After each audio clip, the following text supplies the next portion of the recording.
you see, Hashem was always with me. So where did I connect with Ellen? Was on Yom Kippur. I didn't, without, you know, he came to me, it was a big party. It was, I used to call it the Yom Kippur party. After Yom Kippur, it was like a club. Oh, after Yom Kippur? Yes, after. Not a party on Yom Kippur? No. Okay. So after Yom Kippur. I was about to tell my dad, like, what is it? And it was at a nightclub, and all the Jewish people would congregate. And he came up to me and he said, will I go out with him? And I said, you know, I'm engaged. He said, well, don't marry him, marry me. Wow. Hi everyone, welcome to this week's episode. We are here today with Janet Goldblatt. Thank you for coming on. Janet was actually the first person that my parents knew coming to South Africa. So I've known you since I was 14 actually. Oh, that's pretty right. Crazy. Yeah. It is crazy.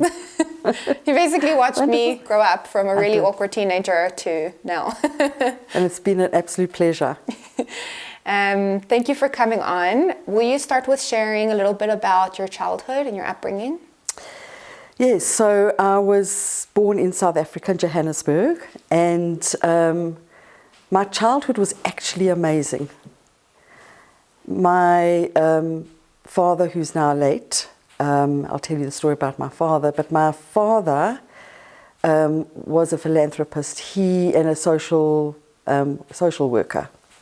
And he used to go into Soweto every day of his life to ensure that the African children got to school in apartheid years. Wow. So he was often known, after his death, as the unsung hero. And the story is that on the 16th of June, which was a turning point in the history of South Africa, he was actually killed in the Soweto riots. Wow. And how old were you? I was 12, and it was 1 week before my bat mitzvah. But what's also very important to know about my upbringing is my father was a very religious man. And in a beautiful way. So we grew up, my sister and I, with a father who kept the Sabbath, so we learned to keep the Sabbath. I walked with him. In those days, the synagogue was 2 miles away, 2 miles every Shabbat, there and back. Yeah. So I had a very strong relationship with my dad.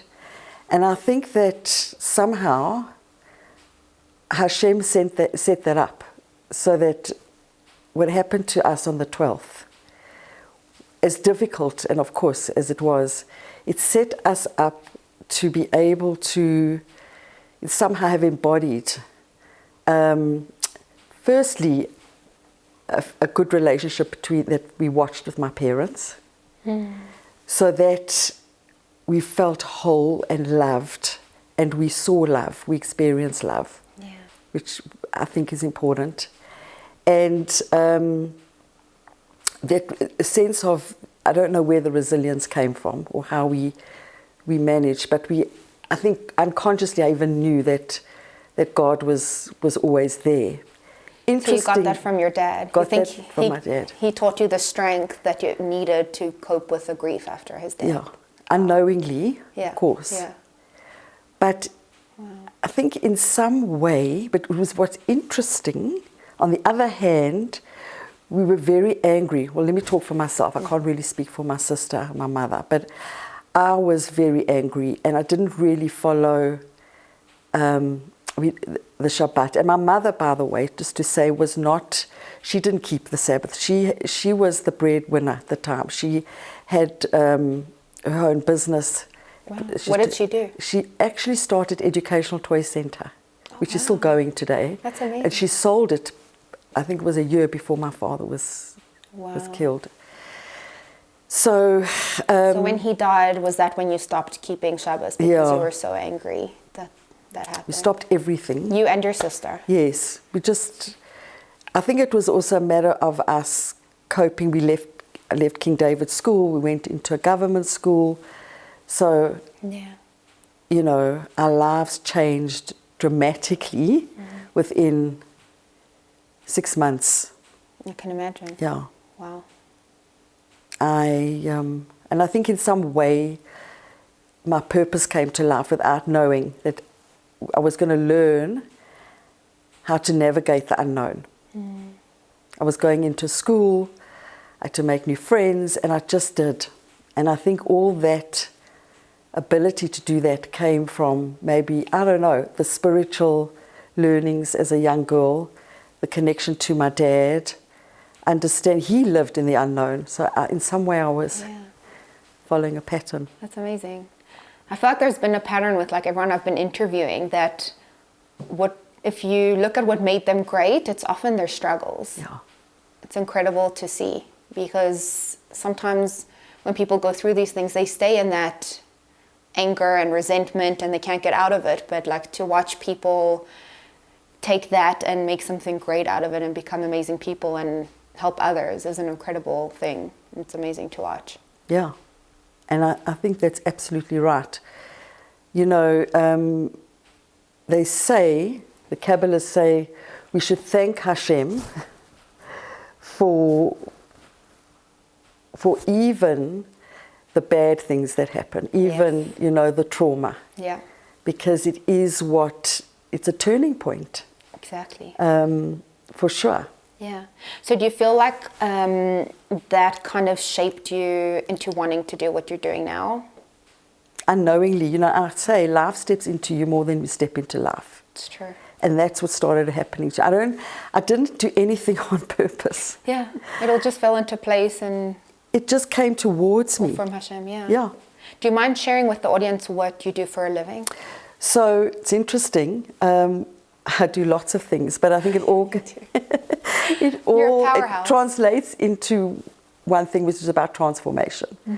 So somehow, wherever I land up, I'm setting an example and I'm teaching people how to navigate the unknown. Whether it's in a corporate, whether it's in a forum, I work with an organization called YPO, Young Presidents Organization, and that involves taking leaders on retreats. That's also about transformation.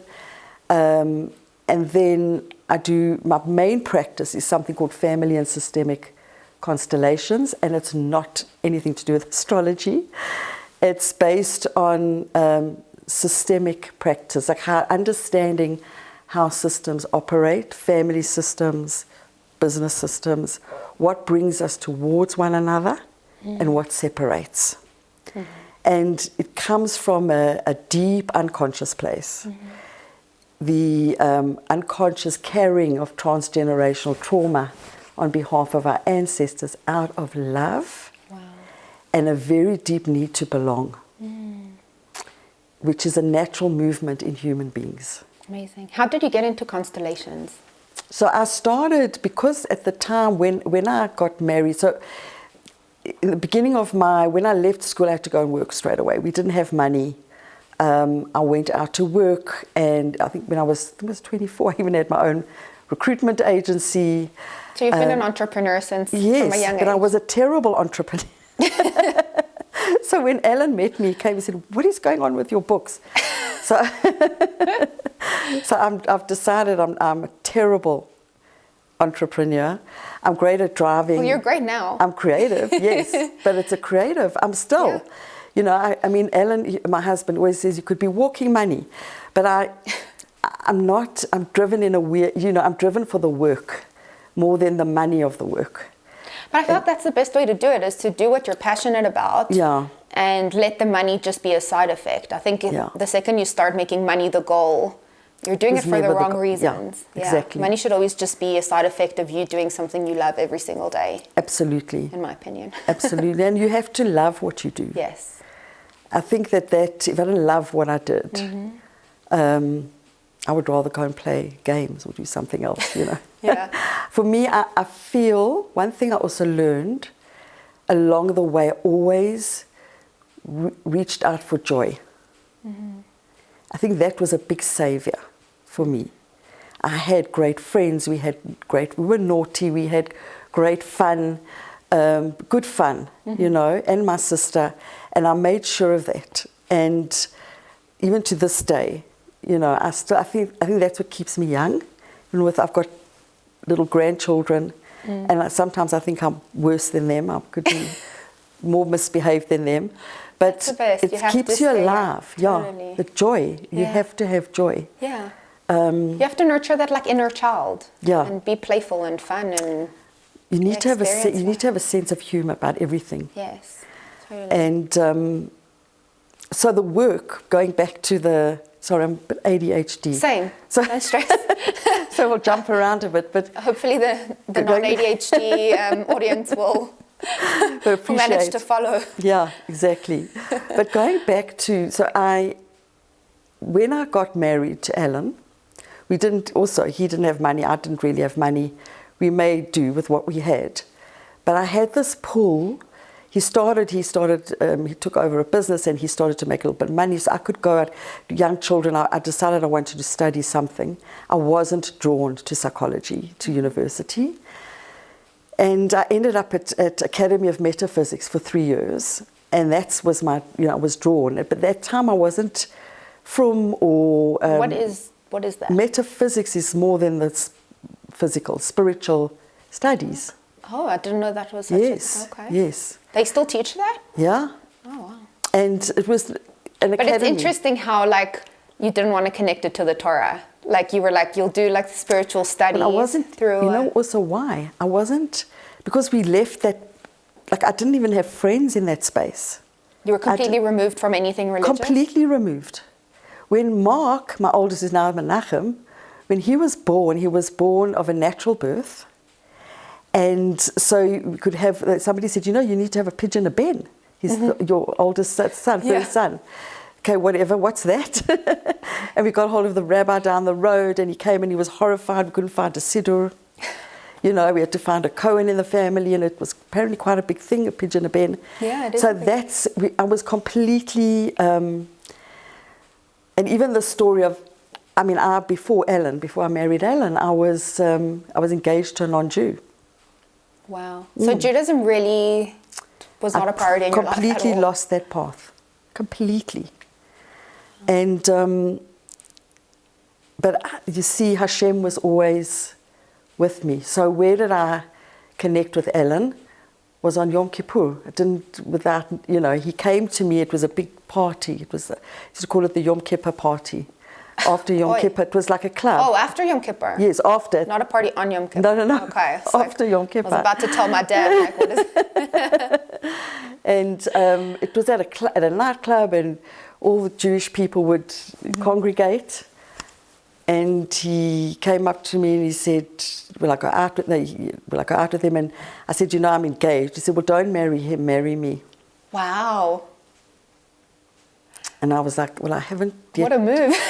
I was already, anyway, wobbly with my relationship. So, and then I said, we can go for lunch maybe. But anyway, here we are. Yeah. A year later, almost, we were married. Crazy. Amazing. In the religious world, that's not so short. Yeah. Exactly. A year is actually like long. Yeah. Yeah. But neither of us were religious. He didn't grow up he had a very traditional home. So we had a great, Jewish wedding and, but I still wasn't drawn yet, I was just wanting to know about, obviously also wanting to connect to my father. Like, where is he? Those questions. Yeah. So I'd always question, where is he now? And where were you looking for answers? Well, as I got invited to these spiritual events, I would go, but I wouldn't get the answer really. But when I saw a constellation for the first time, then I knew that this was going to be something. I've been invited here, but this is something I need to investigate. And I ended up, long story short, in Germany, which is where it was founded. So were you married already by then? Yes. Okay. I was married. Alan was making enough money that I could study. I always had side jobs. I worked since... So you only started studying once you got married? Yeah. Amazing. And what was your relationship like, or what was your marriage like in the first few years? It was not easy. I came from a narrative that if you are late, you die. You've already died. If you come, Alan used to go out to the hospitals, he's in the medical equipment, and if he got home at like 11 at night and I hadn't heard from him, Panic. yeah, my narrative is about abandonment. Do you think that comes from what happened with your dad? Yeah, absolutely. It wasn't in the, because my parents were not divorced. Funny enough, this was their second marriage. But between them... Both of their second marriages? Yes, I was born out of, so I've got half sibling. Wow, I didn't know that, okay. But, maybe I should interview your mom. Yeah, good one. Yeah, that would be a good one to Would she? Maybe, but she's 90, but she probably would. She's That's 90. amazing. She probably has so much wisdom. Yeah, she I'm does. going to interview my grand, please God, when I go to Miami. Well, yeah. Absolutely. Amazing. That would be fun. Yeah. So I think that at the beginning of, we were navigating two different humans. So even though we were both Jewish, that, you know, but we didn't have what my kids have today. We didn't have, and I'm not blaming his parents or my parents, it's just something, we didn't have the stability of a Torah, like Torah principles. Yeah. I think they were embedded in us, of course, the Ten Commandments, basic Torah principles, but the way of to be together, mikvah, all of that, we didn't have that. And once they started to, obviously when the children come, it's even more difficult. Yeah. Because we didn't discipline the same way. We didn't have the same way at looking at the world in terms of how to discipline and why we are disciplining, in which way we were. So that in itself was difficult. I am a free spirit. So I think that was difficult for Alan at the beginning. I wasn't, although he tells people he didn't marry me for my, what does he call it, homekeeping abilities or anything like that, you know, cooking, or like he married me as a partner and a friend, which was actually good in one way, but in another way I think he didn't get a wife, a housewife. Do you think it was hard for him that you wanted to also like help provide and you had a passion and you didn't just want to stay home and cook and clean the whole time? I don't think he wanted the cooking, cleaning, and I'm not sure we could ask him, but I think that my independence. Yeah, the fact that you weren't like reliant on him, you had your own ambitions. Although, and I still am in some way, but my ambitions and not knowing where's this going, you know. You're also like a risk taker, right? I'm a risk taker. Yeah. You go with the flow. You're like, let's see what happens. Yeah. Yeah. Exactly. So I'm not Which sure. is all like your most wonderful qualities. It is, but it can be dangerous. Sometimes it could be hard in a relationship. Yeah. Not easy being a strong, independent woman. And it's interesting you say that, because I always call myself, I'm like an oxymoron. Like I am strong and independent, but at the same time, I have a very strong vulnerability. I can also be a damsel in distress. Yeah. And that might be a certain manipulation on my part. Who knows? You know, in terms of, I don't feel like doing this, so I won't learn how to do it, and I'll just get Elle to do it. And he is that person that people rely on, and he gets things done. So in some way that worked. I think that was the part that worked. And he enjoyed that part of me, you know, that relied on him, which is understandable. I think where I'm very lucky in this relationship, and I'll talk about the break, we did have a break, is that he absolutely loves me and in some ways puts me on a pedestal. You know what I mean? As he should. Yeah. So he I don't know that there's any love that's unconditional, but you know, he really does. So was that something that kind of always held you two together no matter what you went through, that you knew He loved you no matter We had a what. good foundation, and I tell you, where I was always willing to do the work.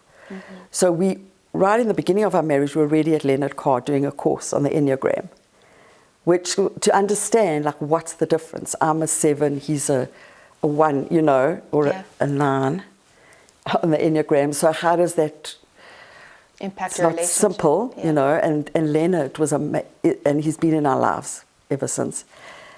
It was an amazing course in terms of grounding us and the understanding of what do we need in order to get over the fighting, get over the conflicts. That's amazing that you knew from early on in your relationship that you needed guidance Yeah, and that you were both willing to put in the work and go Yeah. to therapy. yeah. Absolutely. I think if we didn't, we would have been in trouble. And I think this is where a lot of couples, Yeah, they think they could do it on their own. They don't want to ask for help. they don't want to ask for help because Why do you think that is? if I'm seeing vulnerable, then I'm seeing as not capable, then other people will judge me. My mother didn't go for therapy. That's a big one. People comparing themselves to their parents? Well, it's or you to take. other people? Well, this is a big sentence. You take life through the eyes of your parents.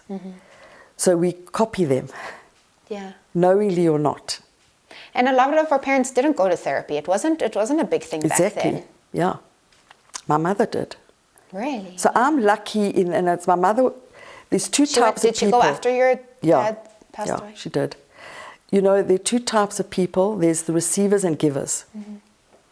The givers suffer a lot Yeah. because they don't like to receive. Whereas my mother is a receiver. And that's why I believe at 90, she's still okay. Because she was happy to see doctors and psychologists, you know, whatever she needed to do to get better. And she wasn't ashamed of her vulnerability, which is what we learned from So her. when you say receiver, you don't mean in the fact that like she's not a giver, just more that She's more balanced. okay. I think she's more balanced. I'm quite a giver, but actually I learned from her. So do you think her going to therapy helped you see therapy as a bit more normal and Absolutely. okay? I was, yeah. And was Ellen okay to go to therapy? Yeah. You didn't have to drag Really, him. you know, it was not simple in the beginning. Yeah. But I think he's very open. And thank God. Yeah, thank God. Because I think that the minute there's a break, then one needs to just go and get outside help. Why? Because two individuals coming from two different systems, seeing the world completely through different lenses. And the fact that you're putting a man and a woman together, Yeah. that's already Exactly. worlds of a difference. Yeah. And so now you need to have somebody who can see through that lens in a different way and help you navigate outside of yourself, outside of that lens. And my oldest son tells me a story, who's now married, of a book called Garden of Peace.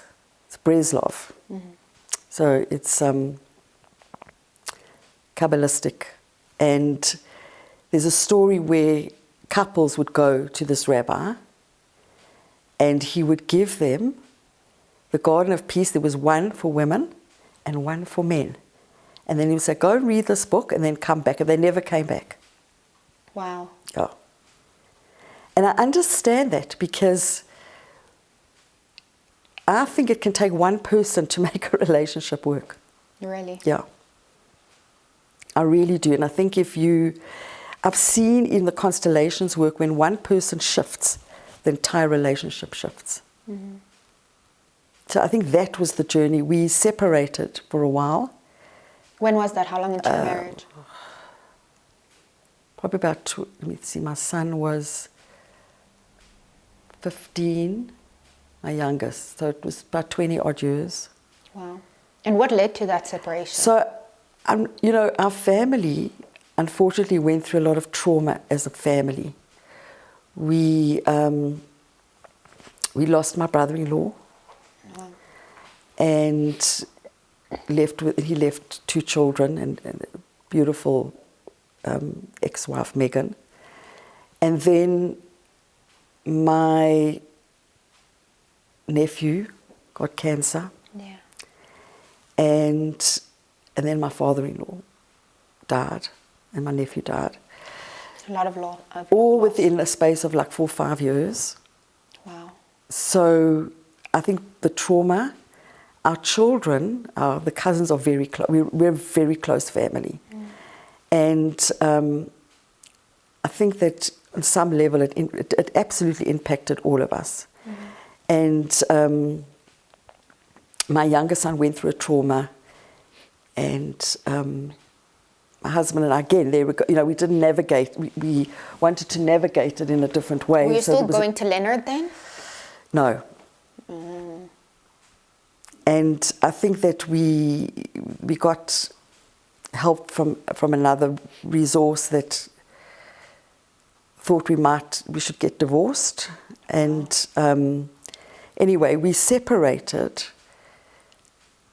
And it was about also something, but even though it was silly about selling a house, it wasn't about the house. There was so much other debris, I call it debris, in the system between us that hadn't been dealt with. And the house was just an excuse for all this stuff. Exactly. And we were both to blame. So I'll never sit here and say, oh, it was him. And I think this is also important. It was both of us, this communication break that had probably been breaking. And we ignore, and I think in your marriage, when you're dealing with children, you don't look at each other. Yeah, you don't have time. So busy trying to raise them. Yeah, exactly. So you don't have time. And it's important to put in the work. Put in the work and see each other and reignite, reinvent your relationship. Reinvent yourself all the time. I was so big into date night every single week. Yes. And it was the only time that I ever got to speak to him. Yeah. Yeah. And I would look forward to it the whole week. It was so important to me. I had my babysitter come. Yeah. And that way I had no excuse, because I didn't have to find someone to watch the kids. She knew she was there at 7 every single Wednesday night, and it was date night. And that was something that I tell all my friends that I'm a big believer in that. Yeah. And go away and have fun. And again, because life is hard and heavy, and you need that time to just put the world aside and just focus on each other and have fun. Yeah. Yeah. And I also lost I went through a phase where I didn't worry how I looked. I didn't, you lose that. And that can be dangerous as well, Was that around the same time that you separated? I think so. Like didn't care about myself. That I was going through my own. There was so much trauma around me, and I was so connected to that and fixing that I wasn't really interested in myself. Wow. And how long were you separated for? It was about 5 months. Yeah. Wow. And then we went to Leonard. Okay. And After Leonard, the separation? Well, or to during? see if we should go back together. This was the turning point. And Leonard said, you have a very strong foundation. So he knew us. Let's work with it. He worked with us, and then he worked with the whole family, because everyone was traumatized in the family. Even the children were. My son was going off to yeshiva. It was also big. So I think one of the other turning points, which I haven't spoken about, is I started moving towards Torah studies. I got Rabbi Ash used to come to the house and give myself and friends classes, and then I met You went to Israel with my mom. I went to Israel with your mom, your dad, giving classes. So your mom was giving, I was completely drawn to Aish and the classes. I was realized, oh my God, I've really missed out. I started to keep Shabbat. Wow. Alan doesn't keep Shabbat. So that... You had to learn how to navigate that. You had to navigate that. And it's interesting that in a way it's like your parents, right? Because your dad used to keep Shabbat and your mom didn't. Exactly. And there you are having the same kind of thing. Wow. Yeah, so, and we navigate, but it can get lonely. Yeah. And I know a lot of women or men that keep the Sabbath, the spouse doesn't. It's difficult because... What would you say to someone who's going through that, who they have a beautiful relationship, but there's something that they just have to accept, that they do this and the other person doesn't, and how do they not let it affect their relationship? Well, I think that the other part is where I was lucky. Alan wasn't against it. Mm-hmm. So he's not completely out of, like he goes to shul twice a week and puts on tefillin, and he's not anti, which helps. The only time I think one needs to, that's very much a part of, you're an individual, your husband's an individual. He plays golf. Mm-hmm. So not trying to change them, just Don't try, let them be. I can't force him. Yeah. No.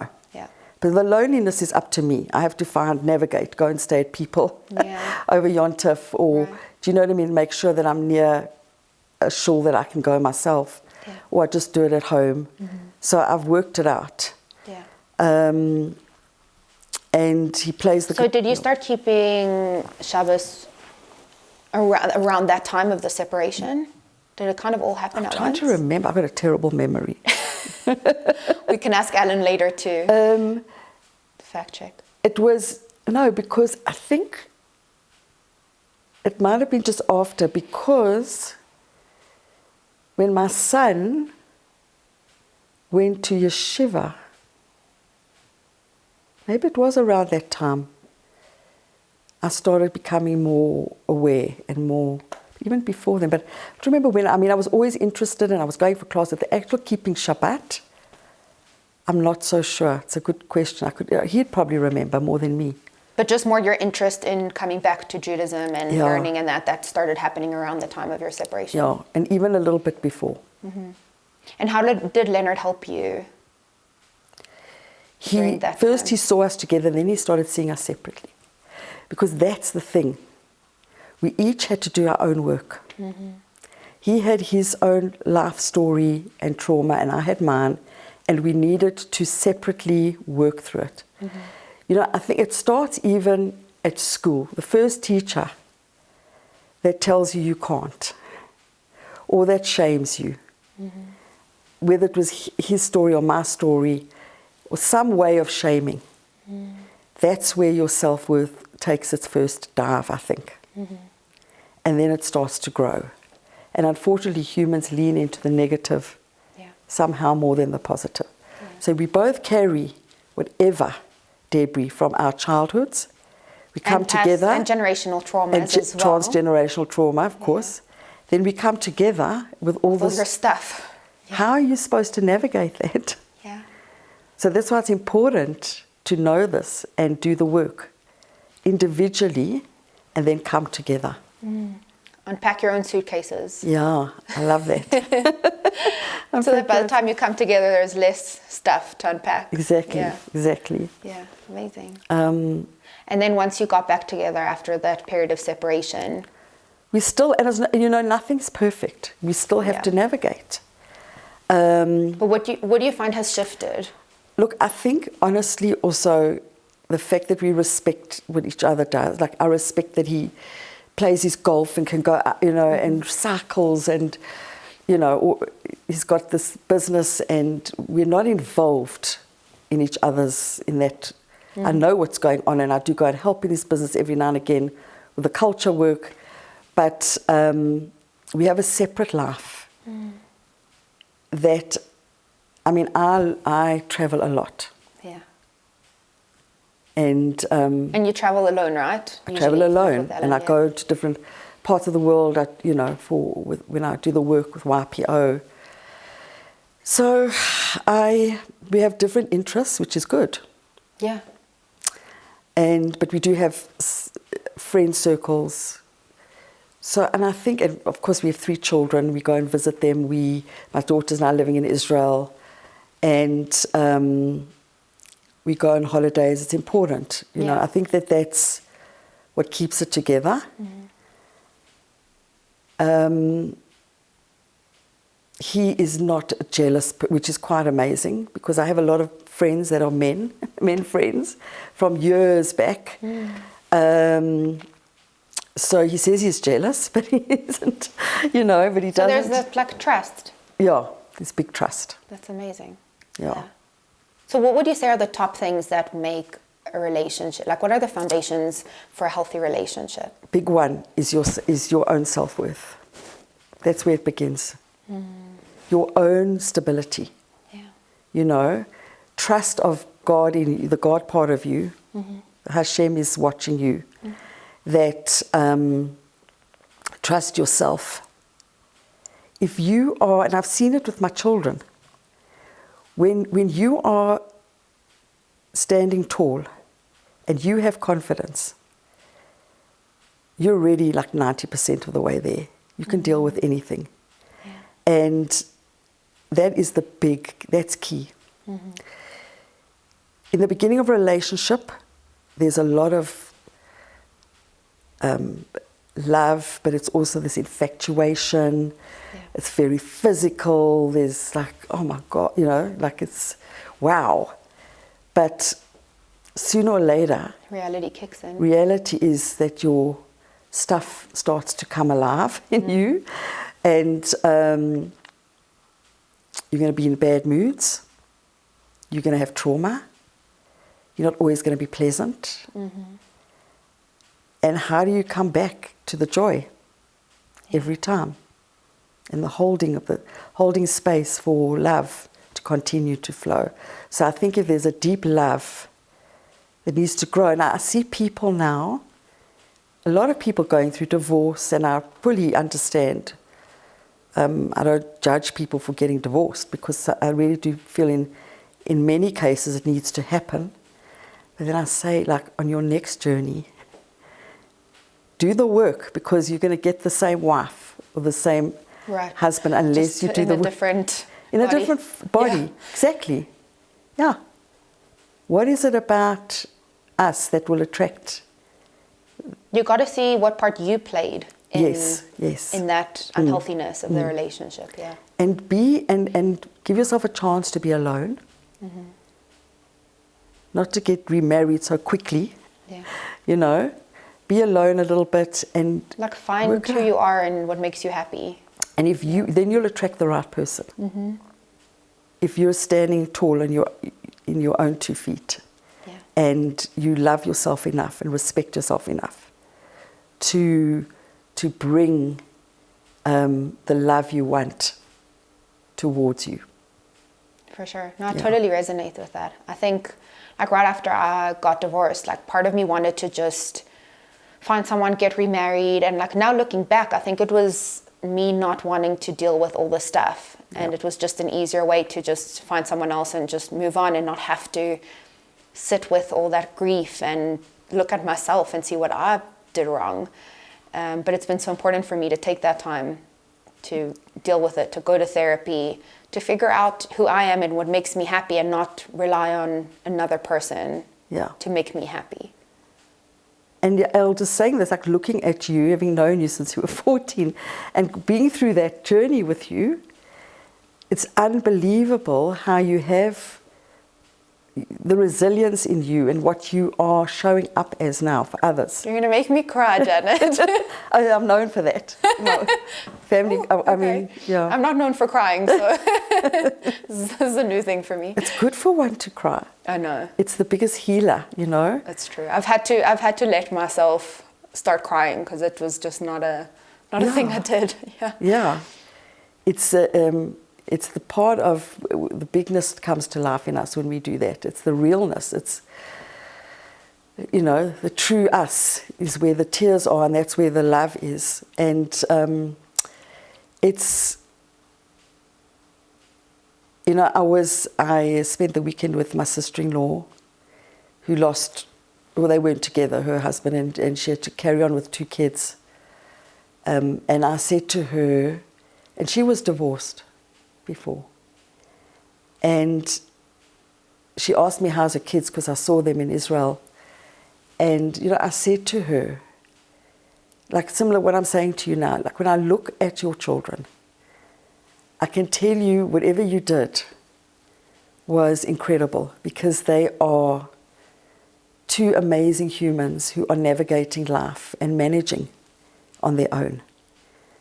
And that's because of the incredible mother that you were, and the way in which you, this is one very important thing for children, allowed, even though you may have been divorced from their father, you didn't shame him to them. Yeah. She, whenever the dad wanted to see the kids, she allowed it. And there was no shame, because if you shame the parent, you're shaming children. Yeah.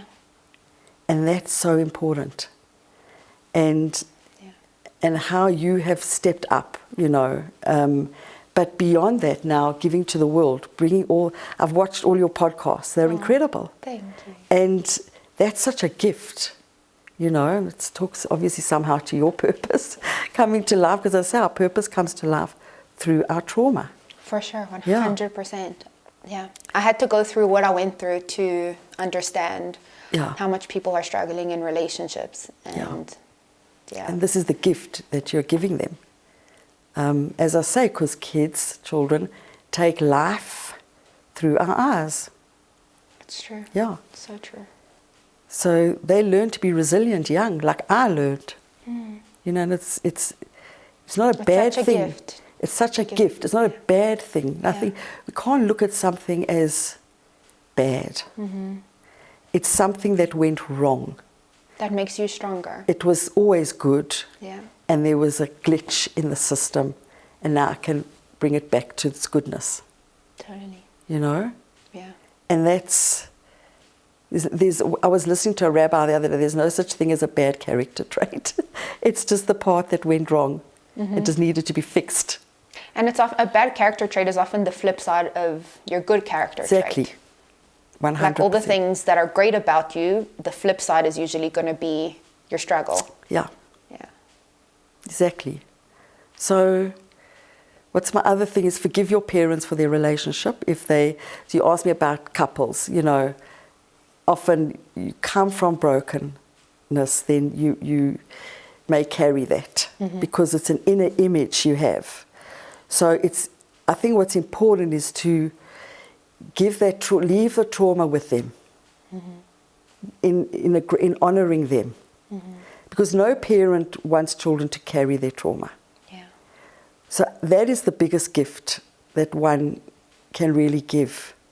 How can they do that? Well, not resist a parent.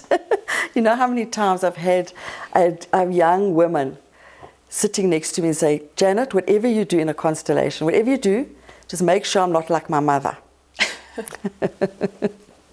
Whatever you do, make sure my relationship's not going to be like my parents. So do you say to them, you're going to be like your mom, whether you like it or not? That's why, well, in fact, more so. I've got this theory of what you resist persists, and vice versa. That's true. So, and it's really a true thing, and the more we resist. You see when people say, I will never marry this, that, and that's who they end up marrying. Exactly. Yeah.